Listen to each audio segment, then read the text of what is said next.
Welcome all of you to this course on Docker and Kubernetes. I hope that my voice is audible and my screen is visible. Can any one of you please confirm the same? Yeah, thank you. Thank you. Okay, so our course name is Docker and Kubernetes, which I can say that the heart of entire DevOps, Docker and Kubernetes. The course duration is 45 days. The course duration is about 45 days. Classes will be from, it is weekday batch, weekdays from Monday to Saturday. Class timings are 8 p.m. to 9 p.m. IST. Fee is 4,000 INR. What you will get is live classes plus recordings through Google Drive, and my entire notes will be shared with you. Okay. And the first doubt all of you will be getting is the entire DevOps course will be completed in 45 to 60 days. Why this Docker and Kubernetes are taking 45 days to me? Yeah, that's good question. As a part of DevOps, you won't be learning Docker and Kubernetes much intensively. I'm telling about the most of the courses offered. Okay, but in this specialized course, we will learning Docker and Kubernetes intensively and extensively as far as the real-time projects are concerned. Okay, so from scratch to advanced level, we will be learning Docker and Kubernetes. So that's why you have to bear with me for about minimum 45 days. Okay, so this is the thing about the course brief. And without wasting much time, before that I want to show you the notes. This is the Docker notes, which is of about 65 plus pages, and we will be navigating to the official documentation whenever necessary. For Kubernetes, it is about 100 pages, and in this also we will be navigating to the official documentation wherever necessary. Okay, so it's minimum of about 100 pages, and we will be referring to the official documentation and sometimes AWS official documentation as well, because we're going to deploy this Kubernetes cluster in AWS cloud. Okay, so whether you are working with Azure, AWS, or anything, the basic thing, not basic thing, everything will be same, but where our cluster is installed. Okay, so that makes the difference. Apart from that, everything will be same. You don't need to worry about this platform. So Kubernetes is cloud agnostic. It can be deployed any cloud. It's not cloud native. Okay, so same Docker can also be deployed anywhere. That means Docker can be installed either in Windows or Linux, but we install Docker in Linux only because that's what we do in the real time. Okay, so I will strictly adhere to the real-time platforms only. This is something about the course details. Now, let's dwell into the actual discussion. Just to tell you, Docker is a containerization tool. Kubernetes is a container orchestration tool. Okay, I'm not explaining it. I'm just telling a word about it. Docker is a containerization tool and Kubernetes is a container orchestration tool. These things we have to see practically. Okay. Now, I always used to say in my classes the philosophy of Plato. What Plato? You must be knowing or heard about the Plato, one of the greatest ancient philosopher. He says that necessity is the mother of invention. Okay, what is it? Necessity is the mother of invention. This is said by Plato. I don't believe in most of the quotations, but this quotation I believe the most. Okay, necessity means need. What he was saying is necessity is the mother of invention. That means whatever the mankind has invented right from the origin of the human, he invented the things because of their need in that particular time. For example, man tried to invent fire, discovered fire to cook the meat. Okay, he invented agriculture because there was a need to meet the growing food requirements of the growing population. Computer was invented because there was a need for high speed computation. Like that, homes were invented, roads, railways, airways were invented because of their need in the transportation sector to meet the requirements of the growing population. Why I'm telling this is the Docker was invented because the software industry was facing some issues in those particular times where there was no concept of containers. When we deal about Docker and Kubernetes, we are dealing with the containers. Then, what is container? Containers are everywhere. Containers are everywhere. If I go and check for containers here, see, you will be surprised to see that containers are everywhere and they are very popular in shipping industry where the goods will be transported from one part of the world to the other part. Okay, so this is how the containers will be loaded onto the ships and the material will be transported over the seas and oceans. And if you see in the road transport also, the containers are being used. In the airways also, containers will be used. These are also container means what? Which contains some material. Okay, so there are different in railways also containers will be used, and in airways also containers will be used to carry the goods from one location of the world to the other location. Okay, anyway, we will come to this again. And what I told is that the Docker was invented, or the concept of containers was invented because the industry was facing some problem.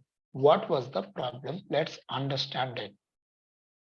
Okay, so now you must be knowing that every software development life cycle, software development life cycle, in short, it is called as SDLC. Okay, so every software development life cycle starts with the development of source code. Okay, so the development of source code is the most primary important step. Okay, the project analysis, the budgetary approval, all those will be there, but the actual implementation of the application or the project will be started with the development of source code. For that, a team will be there that is called as dev team. In short, it is dev team. That means the stands for development team. Okay, so development team writes source code. Source code means, for example, it's a Java based application. So the Java files will be there. It's a Python based application, then Python files will be there. So for different technologies, different files will be there and they will be writing the source code here. Okay, print hello. Let's suppose that this is the simplest form of source code. Okay. Once the source code is developed, it has to be deployed into the servers. Who deploys the application into the servers? The applications will be deployed into the servers by operations team.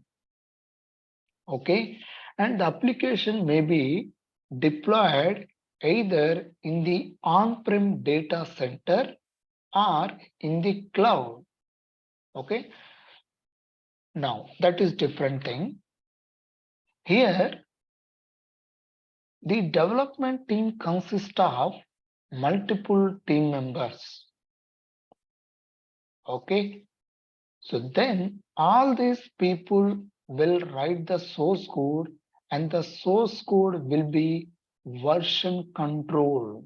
That means the source code will be saved or stored in some centralized servers called as distributed version control systems or repositories.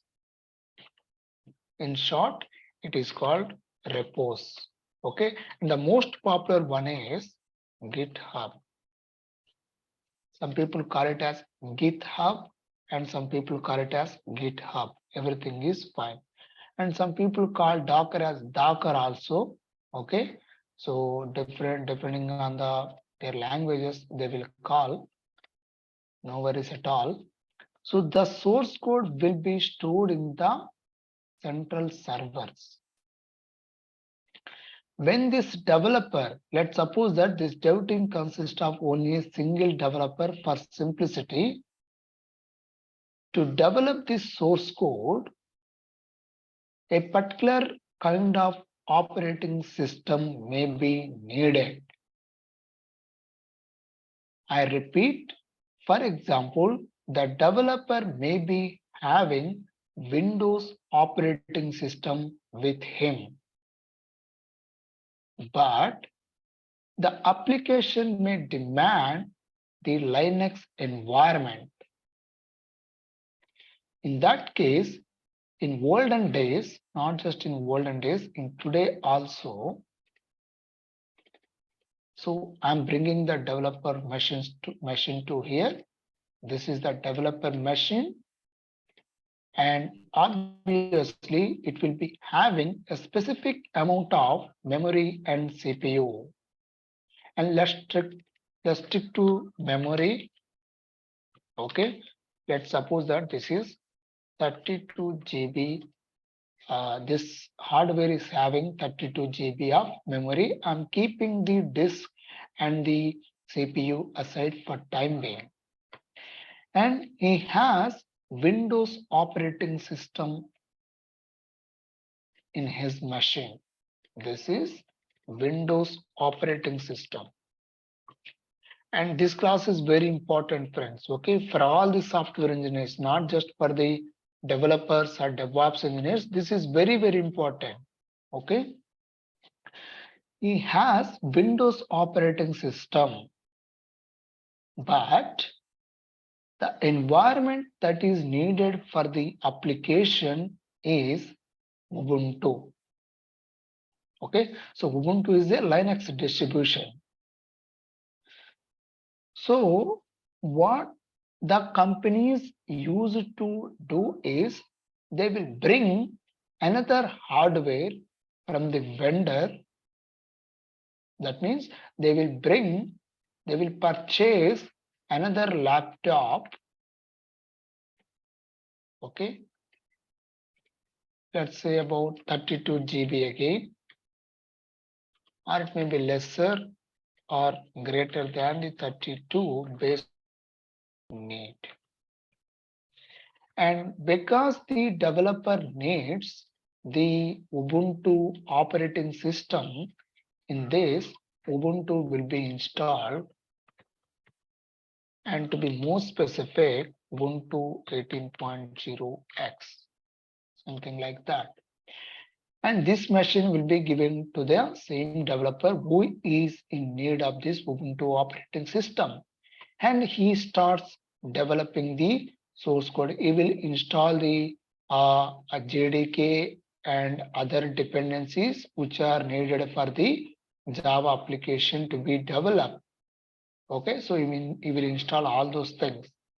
But what happens to this hardware? It is useless. It is no more used by the particular developer. And for the single application to be developed, the developer is provided with that two machine. It is obviously waste of resource. This is kept idle. The actual development is taking place in this machine. Okay, so this system will be shut down and it will be with the developer only to upload timesheets and to access reports and everything. Let's suppose that, and this will be used to just develop the source code, and the source code will be pushed to the central server called as the repositories like GitHub, Bitbucket, Azure repos. Okay. Now, to overcome this redundancy in hardware, okay, so the software industry came up with the idea of virtualization, and for that a tool has to be installed called hypervisor. Okay, so in this hypervisor will be installed. So in AWS, how the machines are being created, the EC2 instances. In a single hardware, multiple EC2 instances will be created. So AWS uses Xen hypervisor. Okay, so the actual hardware that will be used by AWS is AWS server hardware.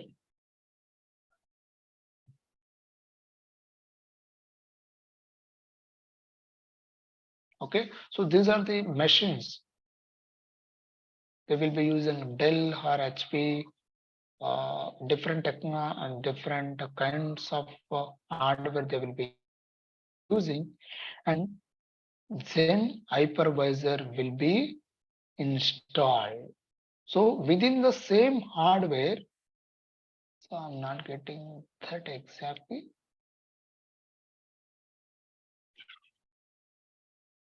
It's a router, it seems. Okay, so it's a large hardware, large in the sense in terms of memory and CPU. In that same hardware, multiple EC2 instances will be created with the help of what? These hypervisors only, and AWS uses Xen hypervisor. Xen hypervisor AWS.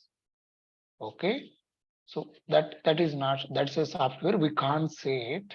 Okay, but AWS uses Xen hypervisor for virtualization of the hardware and software. Okay, so in this, a tool was invented which will enable us to install guest operating system in the same host. So in this, the host operating system is what? Windows, and this tool called hypervisor, you know, VMware and Hyper-V, right? So those are hypervisor technologies. hypervisor is installed, what it does is it enables us to install guest operating system. Guest operating system. Okay.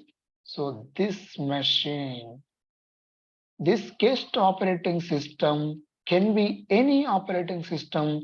In our case, we are installing Ubuntu 18. See, from earlier setup to this setup, see how much prudence we are with. We save hardware.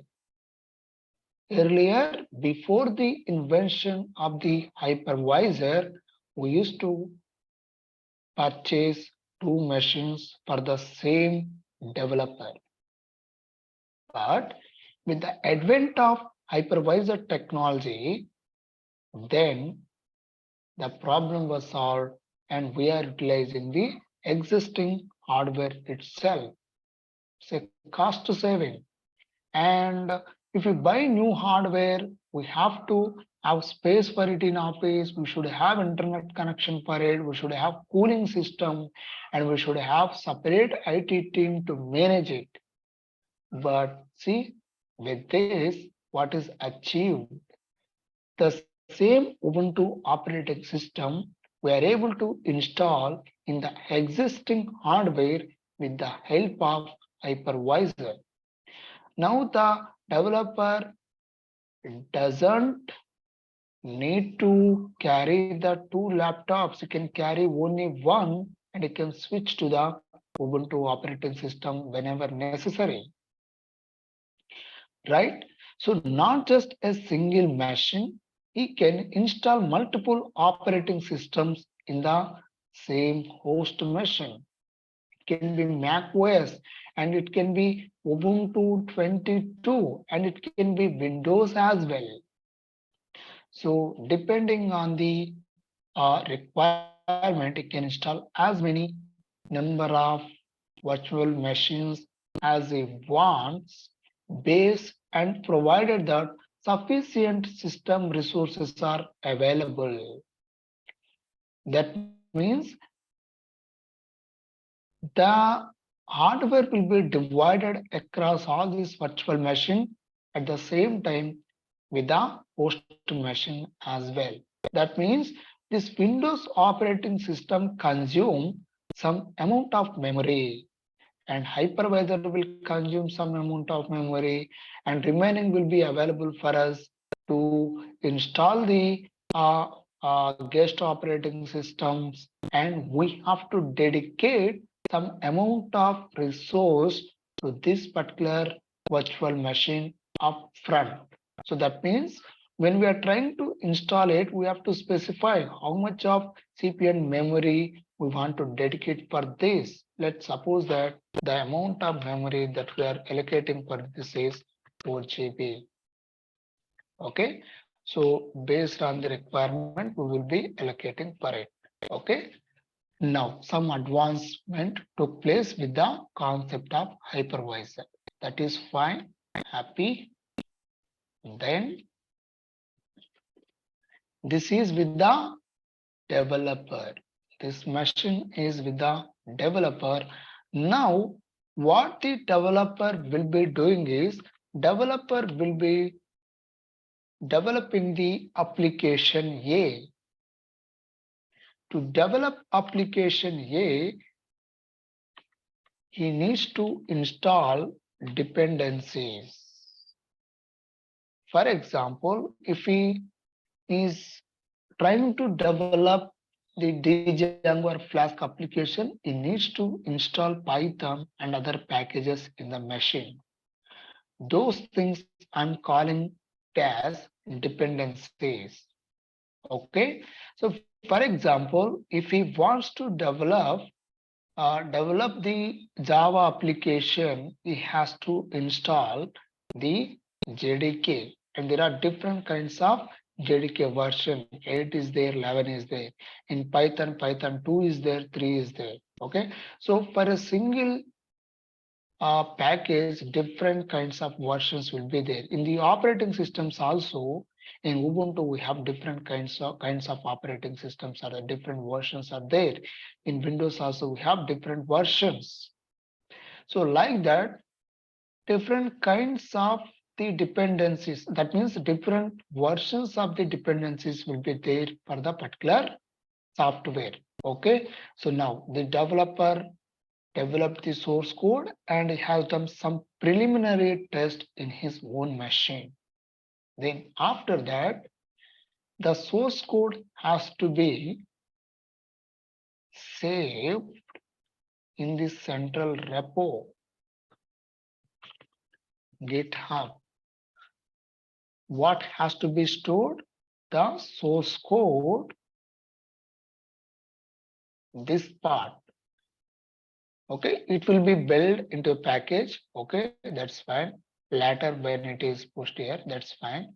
Okay, so first the raw source code will be put into the central server called as GitHub.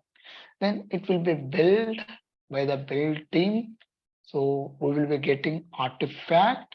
The artifact will be stored in different servers. Okay, so now the source code is there here. Application A is now in the central server, which can be pulled by the other developers, and they can create a feature branch, and then they can develop a new feature, and they can merge the source code into the master. That you must be knowing as part of DevOps or your day-to-day activities. Then before this application to be deployed in the production, it has to be tested. It has to be tested. So it has to be deployed into the QA environment or the testing environment. Okay. So let's suppose that this is also Ubuntu machine only for time being. Okay. Not Ubuntu. Let's suppose that this is again Windows machine, and to get Linux machine, we have to install hypervisor, and on top of that, the Ubuntu machine has to be spinned up. This is fine. Now, the same application is now going to be deployed into the QA environment. Okay, let's suppose that, friends, this is a package. Okay, this is an artifact. Now this is deployed into the QA machine. And please do remember that the application A was successfully running in the developer's machine, and that's why developer push the code to the repository. When I say developer, it's a development team. Then it will be deployed into the QA environment. Now, see what will happen. The application A is deployed into the QA environment. To run this application, definitely the dependencies needs to be installed in this. Please observe, and this is Ubuntu environment. Okay. And the application which was running successfully in the developer machine failed to run in the QA machine. Why? The same source code was pushed to the central server, and the same application is now deployed into the QA environment.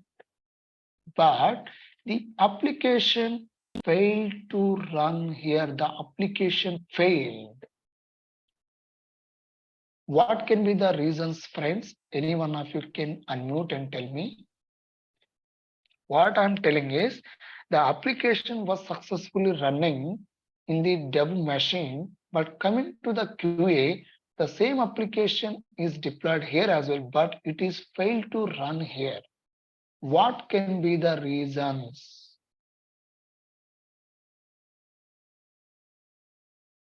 Okay, let me tell you. The reasons can be, one is the operating system. Here, here it can be one kind of operating system. It is Ubuntu 18 here. It may be CentOS. But let's suppose that we suspected that the failure is due to the operating system difference. What we do is we will replace the CentOS with the Ubuntu. That is fine. Still, the application is failed to run. Why? Because even though the operating system that is installed is Ubuntu here, the operating system version may be different. Here, the operating system version is Ubuntu 18. Here, it may be Ubuntu 20 or 22. Obviously, that can be a reason for the application failure. Now, what we done is some way we managed to install the same Ubuntu 18 operating system in the QA machine as well. But even after doing that activity, the application is still failing. What can be the reasons now? We suspected that the difference in the operating system version from the dev to QA may be causing the application failure. So what we have done is we managed to install the same Ubuntu 18 operating system in the QA as well. But still the problem is persisting. Still the application is failing. Why? That is maybe due to the fact that the dependencies which are installed in dev machine may not be installed here. An application may require 5 to 6 dependencies, but one of the dependencies may be missing in the QA environment. That may be the reason for the application failure in the testing environment or the QA environment. Now, we recognized that some dependency was missing and we have installed that particular dependency. But still the application failing in the QA environment. What can be the differences? Yeah, that's correct. What you may be expecting. The 5 dependencies that we have installed in this, they may not be the same versions as those of the dev dependency. Let's suppose that the JDK that is installed here is 8, but the JDK that is installed here may be 11. That may cause the crash in the application. That may be the reason for the application failure in the testing environment. So, what actually happening here is, due to the differences in the environments of dev and QA, the application behavior is different. The application was successfully running in the dev machine, but the same application, when it is deployed into the QA machine, is failing because of the environment different. What difference? Environment different. Environment in the sense it consists of the dependencies and the operating systems. Okay, so the atmosphere or the circumstance or the situation or the environment in which the application is deployed is the matter of concern here. Now, imagine a situation where the application along with its dependencies, the application along with these dependencies is shaped is stored in some central server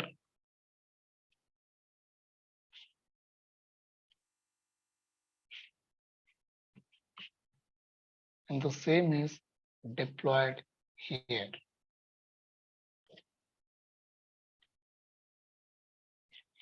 Imagine this situation where along with the application, we are also packing the dependencies of that application and we are boxing them. We are wrapping inside a file.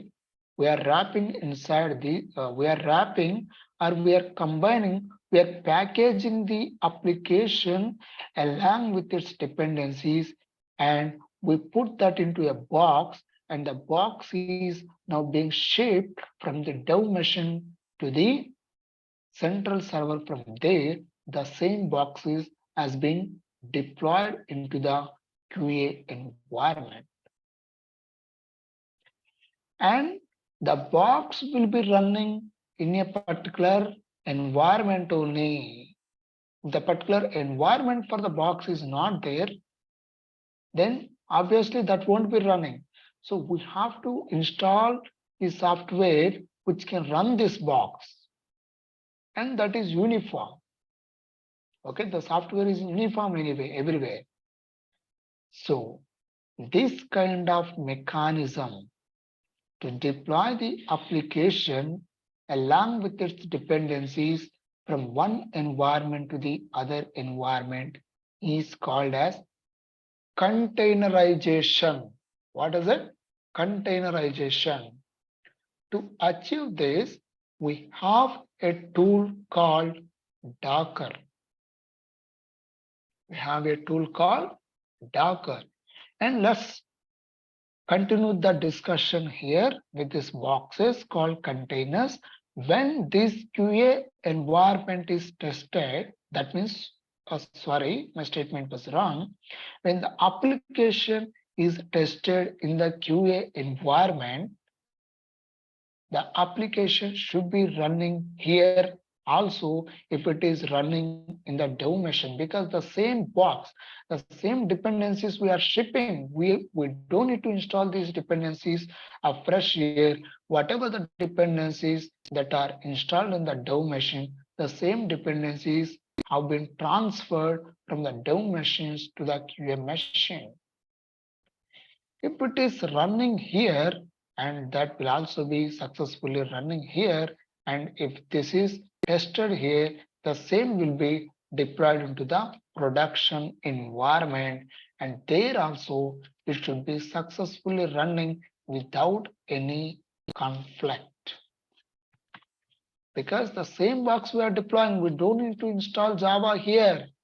Again, because the Java is already coming with the application, they are wrapped together, and the same thing has been shipped from one environment to the another environment through some central servers called as container registries. We will learn it.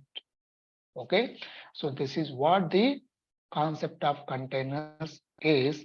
Now we will do this practically, how this thing will happen, how to create containers, how to run them. All these things we will be looking into this particular course called Docker, and we will deploy this particular application in multiple instances using a distributed environment of Docker host called as Kubernetes. And this Docker and Kubernetes, I can call it as the heart of entire DevOps and deployment. Okay. So now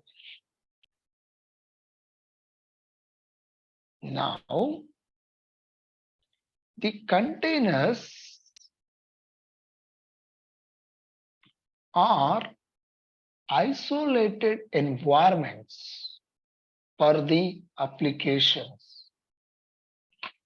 To make you understand the concept of isolation in the software, I will bring you to the ancient days in the shipping industry. Let's suppose that there was a ship owned by a person called A. A is a ship owner. And imagine that this is the ship. This is a ship. Generally, the ship looks like this, and this will be designed in such a way that the water resistance will be very low when it is moving forward. So this is how they will be designing. Okay, if you are from mechanical engineer or if you are from any other engineering background, so you will be having some idea about this design. Now, this ship is being owned by a person called A, and the capacity of the ship, let's suppose that it is 100 tons. 100 tons. Now, there is another person called B who is a businessman. Okay, and he has 30 tons of fish and 20 tons of raw material. Okay, this raw material you can think of something like a feed for fish, or it can be any other food material. Okay, now here the businessman called B wants to transport his 30 tons of fish and 20 tons of raw material from Sri Lanka to Maldives, or from Tamil Nadu coast to Sri Lanka. Why I'm taking those two things as example? Because the Tamil Nadu coast and the Sri Lanka will be separated by the Hindu Ocean. Okay, and then now, so that is called as Indus Ocean. Now, this businessman B comes to the ship owner, and before the invention of container, what they used to do is, let's suppose that this is fish. This is 30 tons of fish, and this is 20 tons of raw material. Initially, they will be putting something like this. And we know that this has to be traveled over a long distance for hours, or in some cases for days also. Okay, so the transit time is very long. So during the transportation, and please do remember that fish will be put into a different kind of environment. Which environment? This is a cold environment. This is ice. Fish will be put in the ice, and the raw material, of course, requires a dry environment. So during transit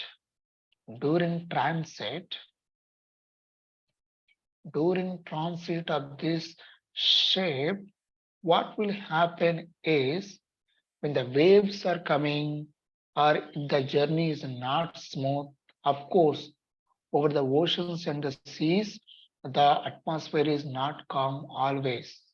Okay, so up and downs will be there depending on the different pressure systems that are being created over the waters. So in that case, it won't be smooth. Okay, so what will happen is, due to the jerks, and there is a possibility that these two materials will be mixing together. There is a possibility that the mixing up of these ice and the fish and the raw material. What happens if the raw material is now mixed with the water or the ice and fish? It will be spoiled, and fish will also be spoiled. Okay, so whatever the raw material that is being carried, it may not be good for the fish, and obviously the fish will die. Some of the fish will die, and the raw material will be spoiled.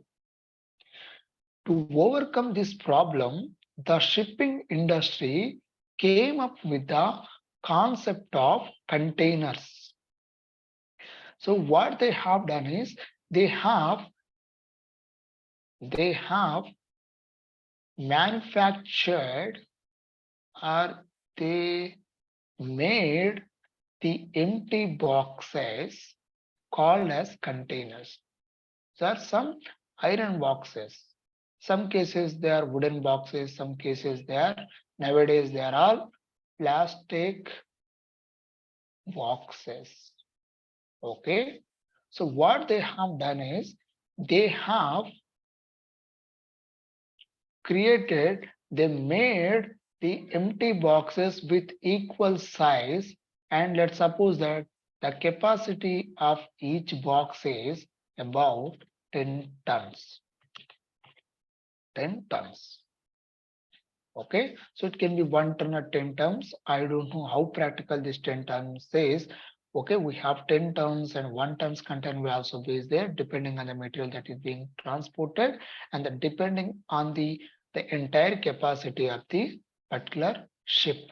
Okay, so what they have done now is the 30 tons of fish. To put this 30 tons of fish, they have chosen these 3 boxes and they put the fish inside that, and we know that fish requires the cold environment, so they have created the cold atmosphere or the cold environment in these 3 boxes, and what they have done is they have put the fish in this. Okay, so this is 10 tons of fish and this is 10 tons of fish and this is also 10 tons of fish. So total how much of fish? So in these 3 containers 30 tons of fish, and this is raw material, and raw material is put inside the dry storage. Okay, it may be having some chemicals or anything. Okay, so that kind of atmosphere is created for this. Now what they have done is let me minimize this.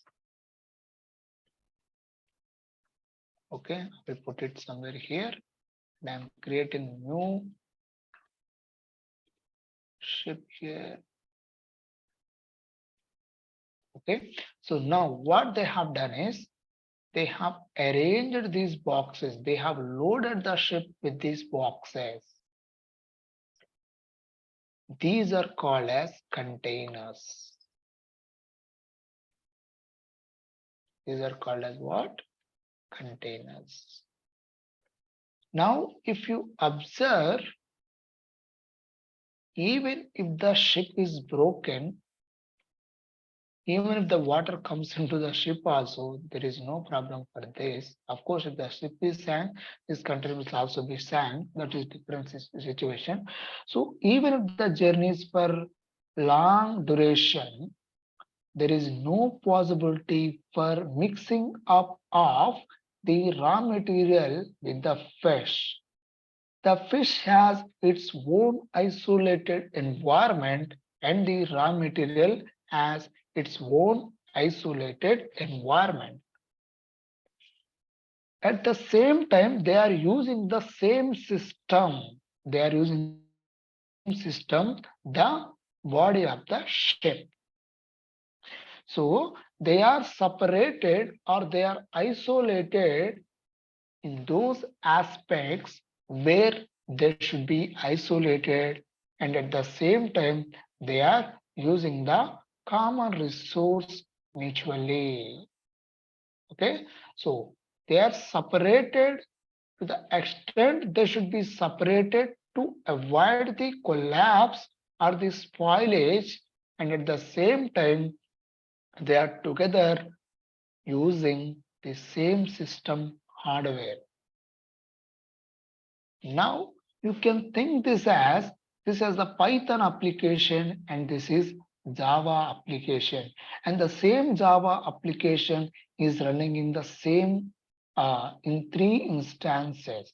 Even if one instance is down, still the application is available in these 2 instances.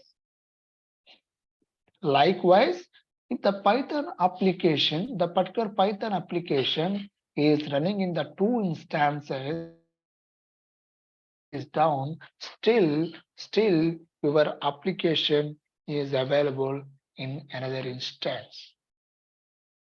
And please do remember, they are using the same system resources. Underline system resources. This is the concept of containers in the shipping industry. Same analogy will be used in the software industry in the container world. Okay, so this is what the concept of containers in the shipping industry, and the material will be put inside these boxes, and these boxes will be loaded into the cargo ships. There are two kinds of ships in the transportation over the seas. One is control ships and cargo ships. Control ships and cargo ships. Control ships are used for controlling the a group of ships. Okay, so it will just get the information about the ships that are, see, this is the control ships, these are the cargo ships. So the information about all these cargo ships, how many containers were there on the each cargo ship, and how long they have to go, what's the destination they have to reach, and when they have to return and departure from here, and where they have to be unloaded.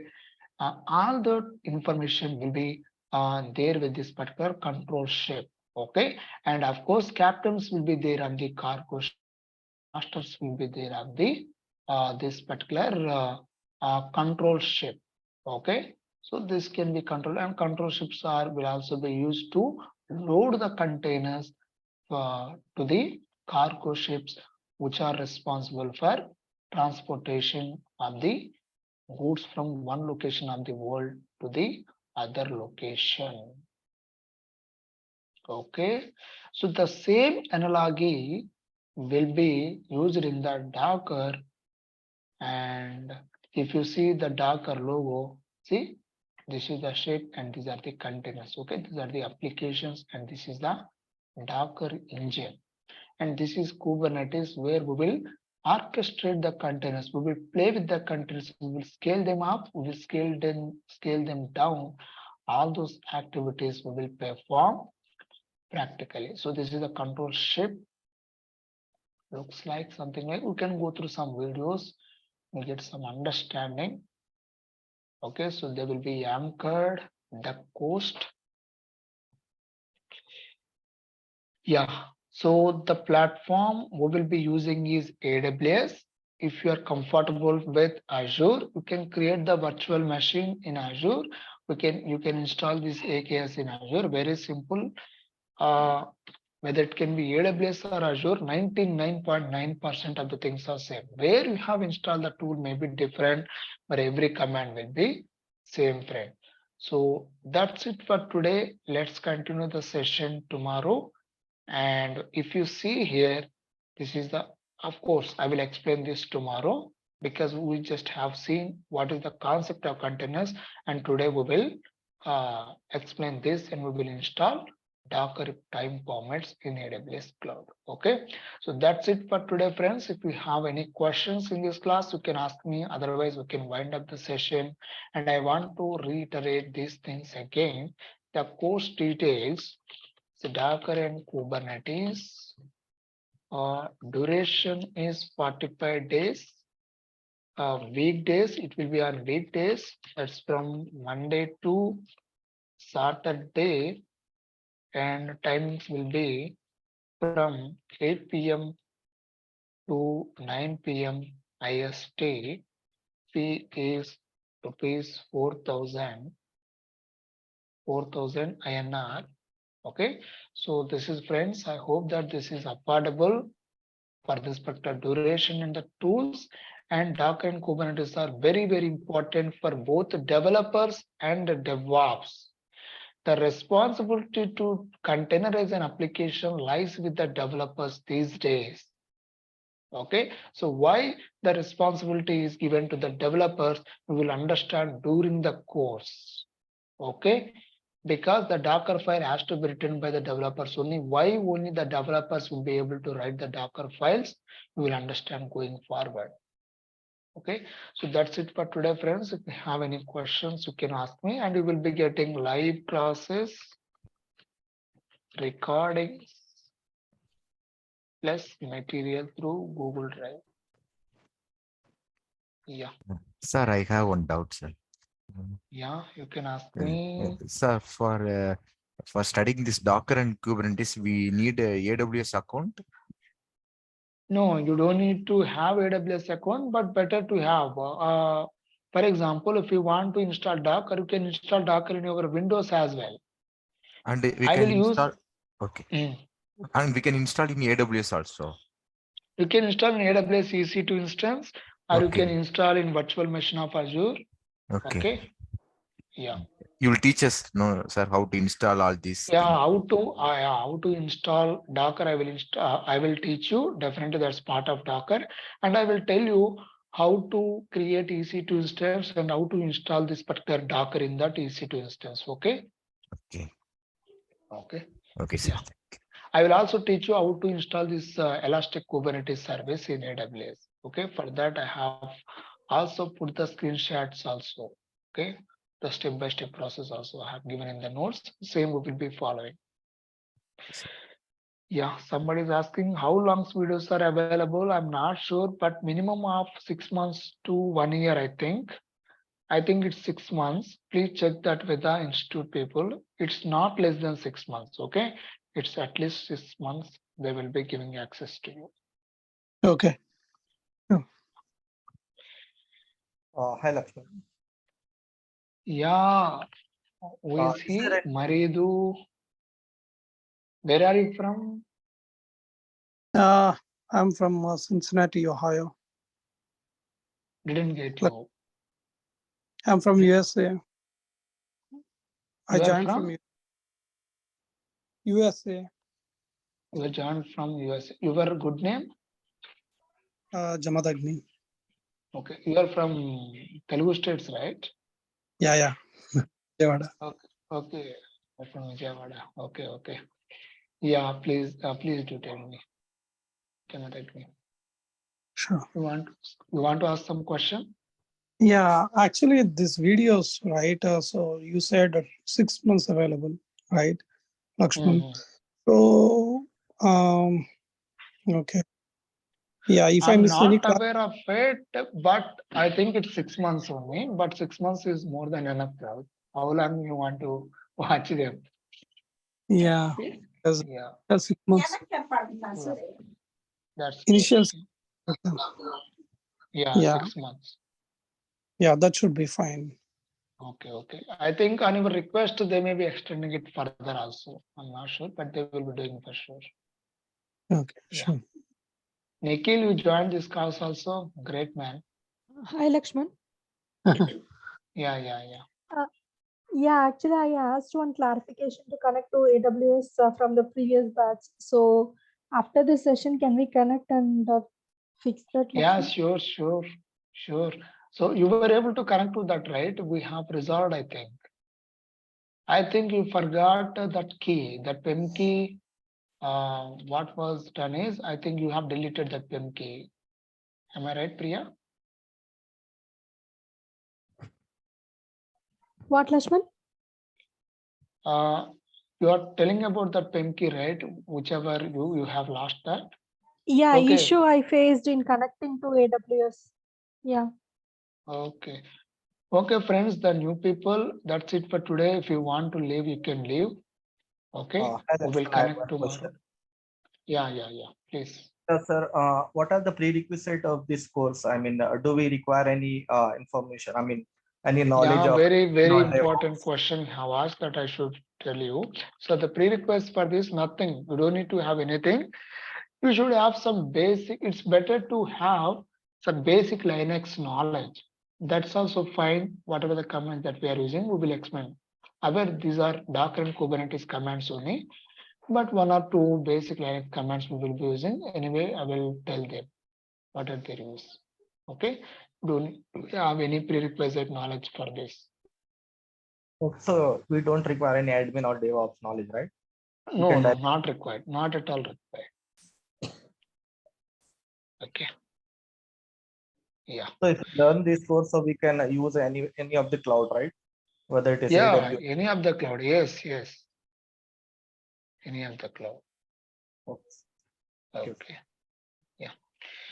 Yeah, Priya, I'm making you as co-host. Before that, I want to trim this. I want to stop this recording. That's it for today, friends. Bye.